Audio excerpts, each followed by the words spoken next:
Situasi pandemi COVID-19 menuntut masyarakat untuk memenuhi asupan makanan dan minuman yang syarat akan gizi tinggi guna menjaga dan meningkatkan daya tahan tubuh. Salah satunya melalui konsumsi susu. Usaha ini kami branding dengan nama Mi Milk, di mana kata mimik diambil dari plesetan kata mimik yang menurut KBBI, mimik adalah minum atau bahasa anak-anak.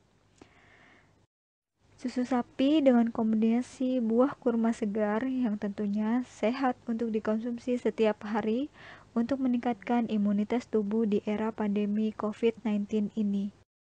Melihat hal ini menjadikan kami terdorong untuk membuat minuman susu dengan berbagai varian rasa seperti kumar yang sehat dan berkualitas tanpa bahan pengawet.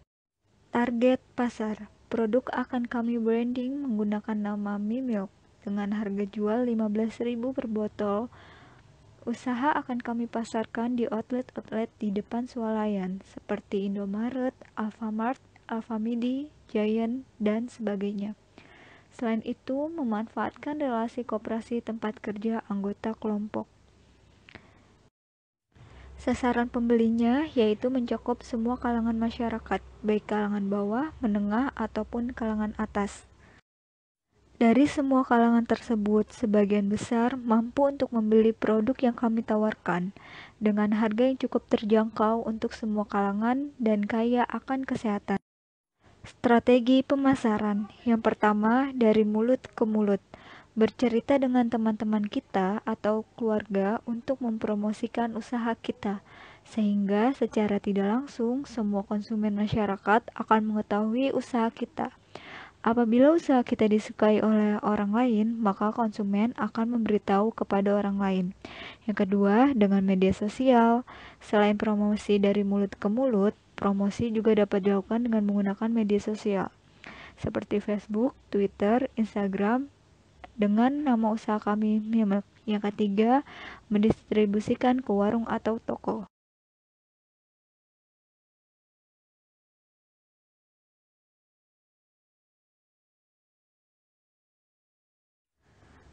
Lalu, untuk strategi pemasaran selanjutnya ada pengembangan produk. Pengembangan produk dari usaha ini dapat menambahkan rasa yang mungkin tidak ada di pesaing lain, sehingga jangkauan pasar memiliki semakin luas, dan tingkat loyalitas konsumen pun setiap harinya kian meningkat. Kami juga menerima pemesanan pada acara-acara arisan, ulang tahun, dan juga acara resmi lainnya. Lalu, untuk menarik minat konsumen agar membeli produk yang kami tawarkan, kami mempunyai cara-cara tertentu. Adapun caranya adalah yang pertama, apabila konsumen membeli susu kurma lebih dari 10 bungkus, maka kami akan menetapkan semua harga yang mereka pesan dengan harga Rp13.000 dari harga Rp15.000. Selain itu, pada hari Jumat juga ada promosi beli satu gratis satu dengan logo Jumat Berkah.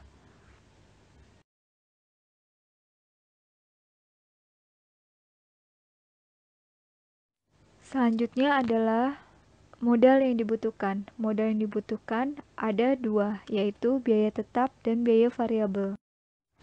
Biaya tetap adalah biaya yang dikeluarkan untuk membeli alat-alat yang kita butuhkan, seperti blender, pisau, corong plastik, sotel, standing banner, wadah plastik, dan saringan, dengan total biaya Rp755.000. Biaya variabel adalah biaya yang dikeluarkan untuk membeli bahan-bahan keperluan, seperti ada susu UHT, gula pasir, kurma, botol plus tutup, stiker, dan hang tag kampanye dengan total biaya Rp248.000. Ataupun jika per piecesnya biaya yang kita keluarkan adalah Rp6.160. Untuk susunya sendiri kita menggunakan merek Diamond, gula pasir menggunakan merek Gulaku, untuk kurma kita menggunakan Golden Valley. Bahan yang kita gunakan adalah alami dan tidak menggunakan bahan tambahan ataupun pengawet. Untuk perakiraan pendapatan dibagi menjadi dua, yaitu kebutuhan harian rumah tangga dan kebutuhan harian usaha.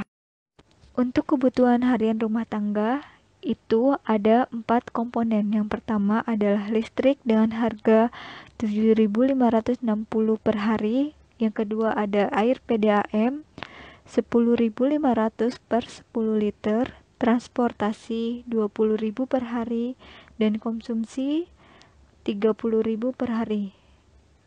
Dengan total biaya untuk kebutuhan harian rumah tangga adalah Rp60.060 per hari. Untuk kebutuhan harian usaha dibagi menjadi dua, yaitu modal dagang harian dan biaya rutin usaha.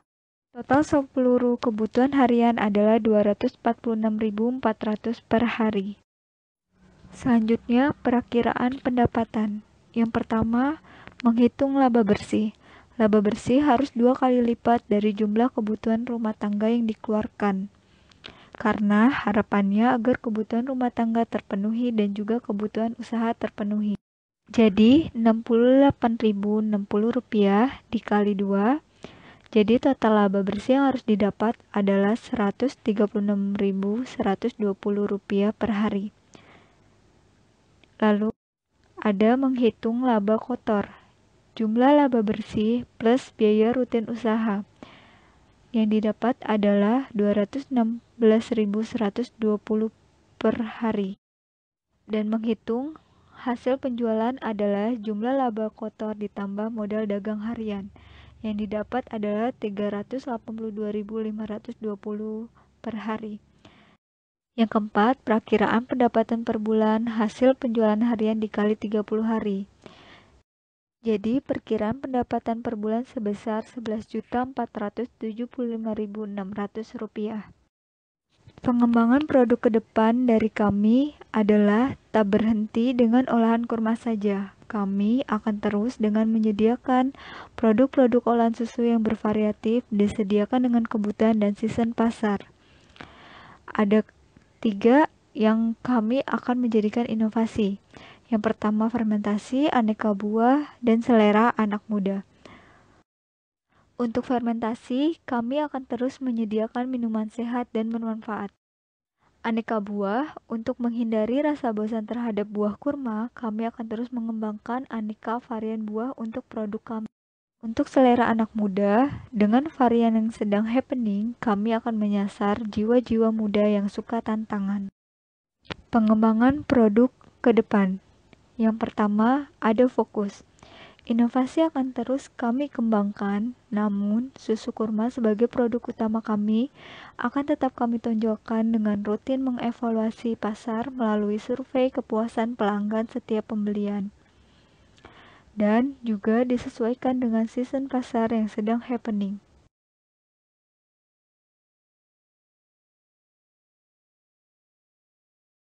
Yang kedua, pengabdian.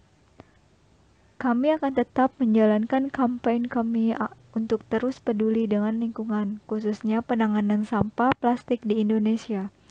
Penambahan wawasan untuk mengurangi kebiasaan membuang sampah plastik dan penggantian penggunaan plastik sekali pakai akan terus kami galakan, yang nantinya akan tetap jadi peluang bisnis dengan menjual sedotan stainless, kampanye gerakan tumbler bersatu, dan sebagainya.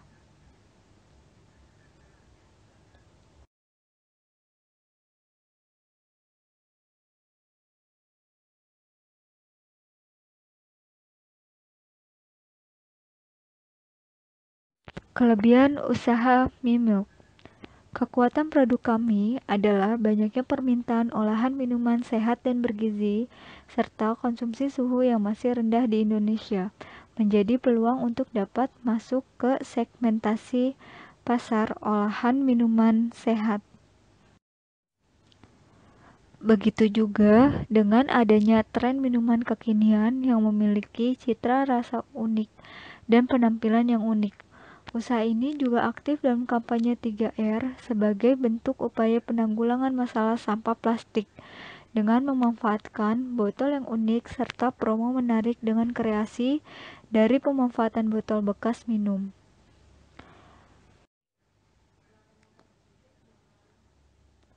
Selain itu, ada beberapa kekuatan atau kelebihan produk Mimilk, yaitu Yang pertama, pangsa pasar yang luas sehingga tidak kesulitan dalam memasarkan produk. Tidak tergantung pada musim karena kebutuhan pemenuhan gizi seimbang merupakan kebutuhan pokok. Lalu, bahan baku yang melimpah dan murah dan harga jual yang relatif stabil sehingga resiko kerugian sangat kecil. Bisa dijalankan oleh siapa saja tanpa melihat latar belakang pendidikan, asal ada kemauan dan keseriusan pasti bisa.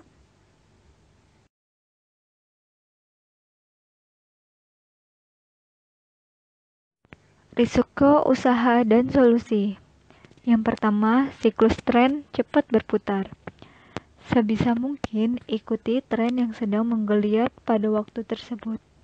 Jika kita tetap ingin bertahan dalam suatu tren, maka setidaknya kita harus bisa beradaptasi dan membuat terobosan baru.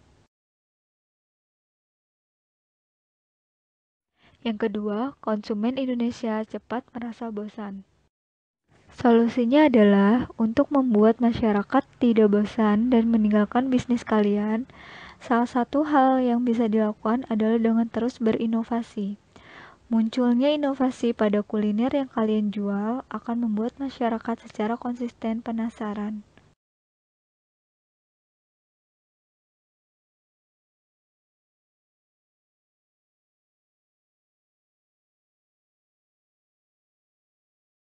Bagaimana ya cara pembuatan susu kurma? Apakah susah, mudah, atau membutuhkan banyak eksperimen?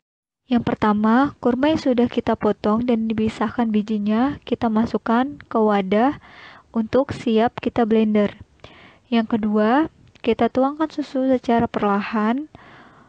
Untuk selanjutnya, kita blender sedikit demi sedikit hingga hancur.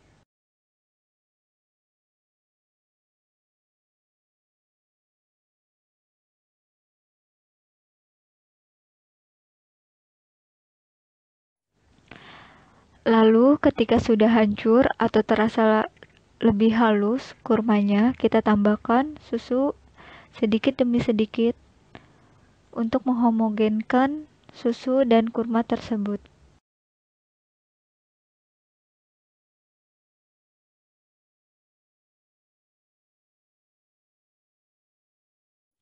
Jika terasa kurmanya sudah halus, kita tuang semua susu yang ada ke dalam blender tersebut dan kita haluskan agar homogen antara susu dan kurma tersebut.